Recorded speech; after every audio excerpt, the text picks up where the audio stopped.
اعوذ باللہ من الشیطان الرجیم بسم اللہ الرحمن الرحیم مثل ما ينفقون في هذه الحياة الدنيا كمثل ريح فيها صر أصابت قوم ظلموا أنفسهم فأهلكته وما ظلمهم الله ولكن أنفسهم يظلمون۔ دنیا کی اس زندگی میں وہ جو کچھ خرچ کرتے ہیں اس کی مثال اس ہوا کی سی ہے جس میں پالا ہو اور وہ ان لوگوں کی کھیتی پر چل جائے جنہوں نے اپنے اوپر ظلم کیا ہے اور وہ اسے تباہ کر کے رکھ دے۔ اللہ نے ان پر ظلم نہیں کیا بلکہ یہ لوگ خود اپنے اوپر ظلم کر رہے ہیں۔ یہ سورہ آل عمران کی 117 نمبر کی آیت ہے۔ اس سے پہلے کی آیت میں اللہ تعالیٰ ان کفار کا تذکرہ فرمائے تھے کہ وہ کفار اور منکرین جو اللہ کے نافرمان ہیں ان کو ان کی مال اور ان کی اولاد کوئی کام نہیں دیں گے اللہ کے عذاب سے چھڑانے کے سلسلے میں۔ وہ سب کے سب بیکار ہو جائیں گے اور پھر وہ جہنم کا حصہ بن جائیں گے اور ہمیشہ اس میں رہیں گے۔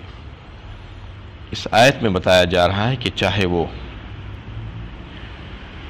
خرچ کریں رفاع عام کے کاموں میں یا کوئی اور چیز سوچ کر، جیسا کہ کفار اور منکرین بھی تو خرچ کرتے ہیں اپنا مال،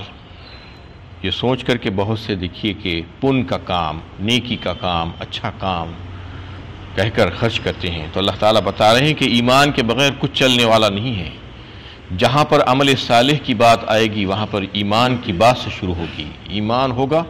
تو وہ عمل، چھوٹا سا عمل بھی جو سنت کے مطابق ہوگا اس کا فائدہ ہوگا، اور اگر ایمان نہیں ہے تو چاہے کتنا بڑا عمل کر لے وہ عمل اللہ کے پاس آخرت میں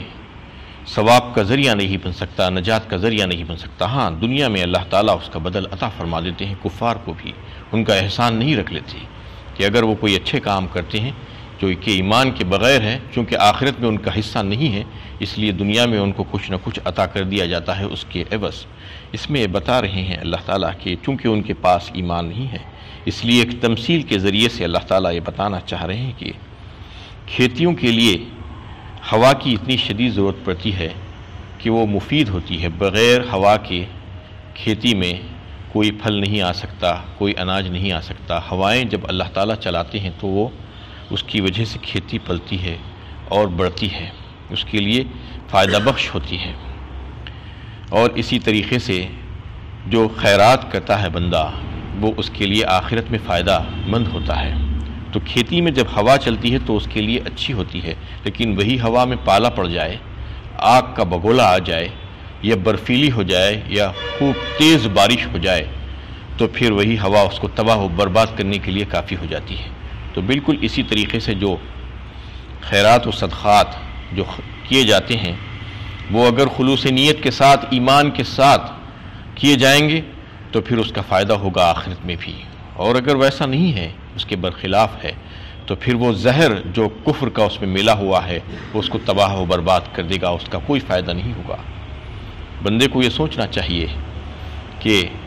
اللہ تعالیٰ ہی ہر انسان کا خالق اور مالک ہے، اور جو مال وہ تصرفات کر رہا ہے اس دنیا میں وہ مال کا مالک بھی اللہ تعالیٰ ہی ہے، اور جو مملکت میں وہ جو رہ رہا ہے، جس زمین پر رہ رہا ہے، جس گھر میں رہ رہا ہے، اس کا مالک بھی اللہ تعالیٰ ہی ہے۔ کوئی بندہ غلام اگر اپنی مرضی سے اللہ تعالیٰ کے ساتھ کسی اور کو بھی اس کی بندگی میں شامل کرتا ہے، شریک کرتا ہے، اور اس کو جو ہے اس کے اقتدار اعلیٰ کو تسلیم نہیں کرنا چاہتا اور اس کی مرضی کے بغیر اس کے مال میں سے تصرفات کرتا ہے اور یہ سمجھتا ہے کہ میں اچھے کام کر رہا ہوں، تو سمجھنا چاہیے کہ اس کا اجر نہیں ملے گا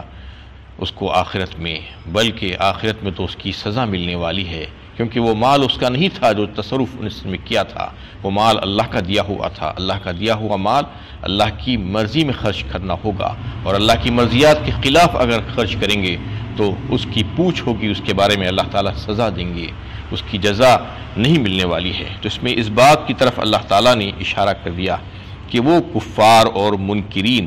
اپنا مال بھی خرچ کرتے ہیں لیکن کوئی فائدہ ان کو اس سے نہیں ہوتا۔ بالکل اس کی مثال ایسی ہے کہ وہ کھیتی پر جو ہے کچھ ایسی ہوا چل گئی کہ وہ ہوا اس کے لیے کارآمد نہیں ہوئی تو وہ اس کو جلا کر راکھ کر دی۔ بالکل اسی طریقے سے ان کی زندگی بھر کا سرمایہ کارگزاری جو تھی وہ بیکار ہو گئی۔ جب آخرت میں پہنچے تو ان کے لیے کچھ بھی کام نہیں آیا، نہ ان کے مال کام آئے، نہ ان کی اولاد کام آئی، اور نہ کوئی دوسری چیزیں ان کے کام آئی۔ وہاں پر یہ بتانا چاہ رہے ہیں اللہ تعالیٰ کہ یہیں پر اپنی اصلاح کر لو اور اللہ تعالیٰ کے فرما بردار بن جاؤ، ورنہ ظلم کر کے یہاں سے اگر جاؤ گے تو پھر تمہارے لیے ہلاکت اور بربادی اور تباہی ہے۔ اور اللہ تعالیٰ ان پر ظلم نہیں کیے ہیں بلکہ وہ خود اپنے اوپر ظلم کرتے ہیں اس قسم کے کام کر کے۔ یا ایھا الذین آمنوا لا تتخذوا بطانة من دونکم لا یألونکم خبالا ودوا ما عنتم قد بدت البغضاء من افواہہم وما تخفی صدورہم اکبر قد بینا لکم الآیات ان کنتم تعقلون۔ اے ایمان والو، اپنے سوا کسی اور کو اپنا رازدار نہ بناؤ، وہ نقصان پہنچانے میں کوئی کسر نہ اٹھا رکھیں گے، وہ تمہارے لیے تکلیف کے خواہ ہیں، ان کی دشمنی ان کے منہ سے ظاہر ہو چکی ہے اور وہ جو کچھ ان کے سینوں میں چھپا ہوا ہے اس سے بڑھ کر ہے۔ ہم نے تمہارے لیے اپنی ہدایات واضح کر دی ہے اگر تم سوجھ بوجھ سے کام لو۔ اس آیت میں ایک اہم پیغام دیا گیا ہے مسلمانوں کو اور ایمان والے بندوں کو۔ اللہ تعالیٰ یہ ہدایت دے رہے ہیں کہ تم اپنے سوا کسی اور کو، کسی اور مذہب کے، کسی اور ملت کے لوگوں کو اپنا رازدار مت بناؤ۔ بتانا کا لفظ آیا ہے اس میں، بتانا بطن سے ہے، بطن کہتے ہیں پیٹ کو، اور وہ کپڑا جو سیا جاتا ہے جس کے اندر کا استر کپڑا جو لگایا جاتا ہے جسے استر کہا جاتا ہے اس کو بھی بتانا کہا جاتا ہے، جو پیٹ سے جڑا ہوا ہوتا ہے۔ اسی طریقے سے جو رازدار ہے، جو آپ کا دلی دوست ہے، ولی ہے، مددگار ہے آپ کا، اور آپ کا بھیدی ہے، آپ کا گہرا دوست ہے، اس کو بھی بتانا کہا جاتا ہے، اور اس شخص کو بھی بتانا کہا جاتا ہے جس کو آپ اپنا مشیر اور معتمد بنائیں اور اس کے سامنے اپنے راز کو کھولیں اور اہم کاموں میں اس سے مشورہ لیں، اس کو اپنا رازدار بنائیں، اس کو بھی بتانا کہا جاتا ہے۔ تو اس میں اللہ تعالیٰ یہ بتانا چاہ رہے ہیں کہ بتانا تمہارے اپنوں میں سے ہی ہونے چاہیے، غیروں میں سے نہیں، کیونکہ وہ تمہارے رازدار کبھی بھی نہیں بن سکتے۔ اس کے شان نزول کے بارے میں یہ بات آتی ہے کہ مدینہ طیبہ میں یہودیوں کے بہت سے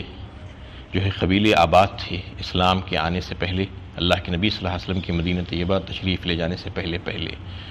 تو مدینہ کے اطراف میں کچھ قبیلے تھے، اور اس میں جو ہے کچھ دوسرے لوگوں کے بھی قبیلے تھے، اوس اور خزرج جسے کہا جاتا ہے، جو آپ صلی اللہ علیہ وسلم کے وہاں پر تشریف لے جانے کے بعد آپ صلی اللہ علیہ وسلم کے ہاتھ پر وہ لوگ ایمان لا کر مسلمان ہو گئے تھے۔ چونکہ وہ اوس اور خزرج یہودیوں کے ہمسایہ اور حلیف تھے، وہ ساتھ ساتھ رہا کرتے تھے، ان کے ساتھ اچھے تعلقات تھے وہ لوگوں کے، اور چونکہ یہ لوگ اسلام لا لیے تھے لیکن اس کے باوجود ان کے جو پرانے تعلقات تھے یہودیوں کے ساتھ، وہ پرانے تعلقات کو وہ ایسے ہی نبھا رہے تھے، خلوص اور محبت کے ساتھ ان کے ساتھ ملتے جلتے تھے، جیسا کہ دوست ایک دوسرے کے ساتھ ملتے جلتے ہیں، چونکہ پرانی دوستی تھی اور وہ دوستی کو یہ لوگ قائم رکھے ہوئے تھے، اوس اور خزرج کے لوگ جو اب مسلمان ہو چکے تھے۔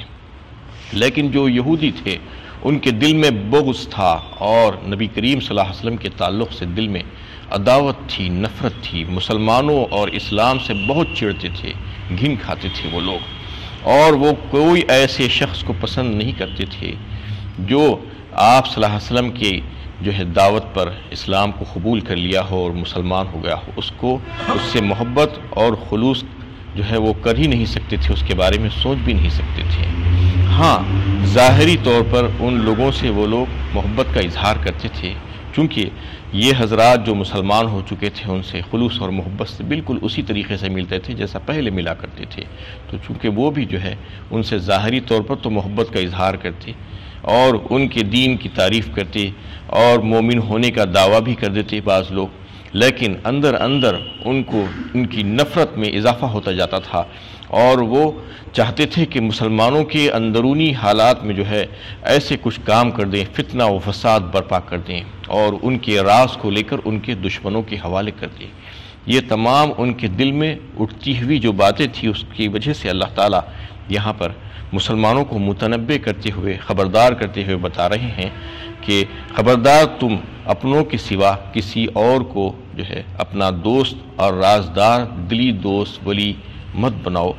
اس وجہ سے کہ وہ تمہارے خیر خواہ نہیں ہیں بلکہ وہ تمہارے بدخواہ ہیں، تمہارے دشمن ہیں، تم سے وہ لوگ جو ہے نفرت کرتے ہیں، وہ تمہارے ساتھ مل کر تمہارے راز، تمہارے حکومتی راز اور دیگر چیزوں کو لے کر دشمنوں کے حوالے کرنا چاہتے ہیں۔ اس سے پہلے بھی سورہ آل عمران ہی میں 3 پارے میں یہ بات چل رہی تھی، لا يتخذ المؤمنون الكافرین اولیاء من دون المؤمنین ومن يفعل ذلك فلیس من اللہ فی شیء، فرمایا تھا وہاں پر اللہ تعالیٰ نے وہاں پر بھی مسلمانوں کو، مومنوں کو جو ہے اس بات کی طرف توجہ دلائے تھے اور یہ ہدایت دیے تھے کہ تم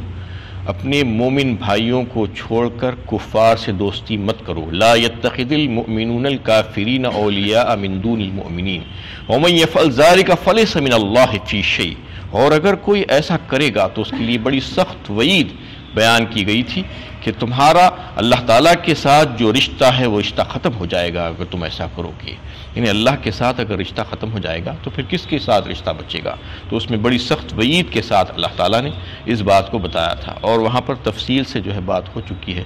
کہ جو تعلقات جو ہے کفار کے ساتھ قائم ہوتے ہیں وہ مختلف درجات کے ہوتے ہیں، ایک ہوتے ہیں موالات، دوسرے مواسات، تیسرے مدارات اور چوتھے معاملات۔ سوائے موالات کے دیگر 3 قسم کے 3 درجات کے جو تعلقات ہیں وہ کفار کے ساتھ رکھے جا سکتے ہیں، اس کے بارے میں تفصیل آئی تھی اس سے پہلے بھی۔ موالات سے منع کیا گیا ہے، موالات اسے ہی کہتے ہیں جہاں یہاں پر جو بتانا کا لفظ آیا ہے، رازدار دوست، اپنا خاص دوست، گہرا دوست، دل کی بات جس سے کہی جا سکتی ہے، جس کے سامنے اپنا بھید کھولا جا سکتا ہے، وہ جو ہے آپ کا جو ہمدرد ہے اس کو جو ہے کہا جاتا ہے کہ موالات اس کے ساتھ کیے جا سکتے ہیں۔ اس کے علاوہ جو دیگر جو لوگ ہیں کفار اور مشرکین اور دشمنان اسلام، ان کے ساتھ موالات کی گنجائش نہیں ہے، اس سے منع کیا گیا ہے۔ موالات کے علاوہ دیگر درجے کے جو تعلقات ہیں وہ قائم کیے جا سکتے ہیں، اور جو معاملات وغیرہ ہیں اس کو تو کرنا ہی ہے، اور دیگر جو درجے کے تعلقات ہیں اس کو بھی قائم کرنا ہے دیگر غیر مسلمانوں کے ساتھ۔ تو اس میں بھی یہاں پر اللہ تعالیٰ نے اس سے منع کیا ہے اور بتایا ہے کہ تم ان کے ساتھ یہ تعلقات قائم مت کرو موالات کے درجے کے۔ حالانکہ اسلام بڑی جو ہے ہمدردی اور غمگساری کا مظاہرہ کرنے کے لیے کہتا ہے اپنے اہل ایمان کو دیگر لوگوں کے ساتھ، دیگر قوموں کے لوگوں کے ساتھ، ان کے ساتھ ہمدردی کا، خیر خواہی کا اور جو ہے محبت کا برتاؤ کرنے کے لیے کہتا ہے، اور ان کی نفع رسانی کے لیے کہتا ہے، اور ان کی غم اور جو ہے ان کی خوشیوں میں شریک ہونے کے لیے کہتا ہے، ان کے ساتھ ہمدردی کا مظاہرہ کرنے کے لیے کہتا ہے، دیگر ساری چیزیں کرنے کے لیے کہتا ہے، اور رواداری سے رہنے کے ساتھ ان کے ساتھ حسن و سلوک کرنا، یہ تمام چیزوں کی جو ہے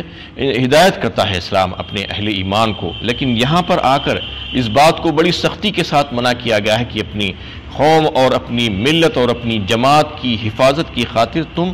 وہ دشمنان اسلام ہیں جو اللہ کے دشمن ہیں، جو اسلام کے دشمن ہیں، جو تمہارے دشمن ہیں، ان سے اس قسم کی دوستی مت کرو۔ یا ایھا الذین آمنوا لا تتخذوا عدوی وعدوکم، فرمایا ایک مقام پر سورہ ممتحنہ میں اللہ تعالیٰ نے 28ویں پارے میں کہ اے ایمان والو میرے دشمن اور تمہارے دشمنوں کو تم اپنا دوست مت بناؤ۔ تو یہاں پر بڑی سختی کی گئی ہے، جبکہ دیگر معاملات میں تو بڑے جو ہے خیر خواہی کا مظاہرہ کرنے کے لیے کہا گیا ہے، ہمدردی کا مظاہرہ کرنے کے لیے کہا گیا ہے، اچھی بات چیت، ان کے ساتھ نفع رسانی، ان کو نقصان نہیں پہنچانا، ان کو تکلیف نہیں پہنچانا، ان پر ظلم و زیادتی نہیں کرنا، یہ تمام احکامات دیے گئے ہیں۔ لیکن اس معاملے میں کہا گیا ہے کہ ان کو اپنا رازدار نہیں بنانا، اس لیے کہ وہ تمہارے رازدار بننے کے قابل نہیں ہے۔ کیوں نہیں ہے؟ ان تمام آیتوں میں وہ ساری باتیں اللہ تعالیٰ کہہ رہے ہیں کہ اس وجہ سے یہ وجوہات ہے جس کی وجہ سے یہ تمہارے رازدار بننے کے، تمہارے دوست بننے کے قابل نہیں، جسے دوست کہا جاتا ہے، ورنہ اگر تم اس کے خلاف کرو گے تو وہ تم کو نقصان پہنچائیں گے۔ وآخر دعوانا ان الحمد للہ رب العالمین۔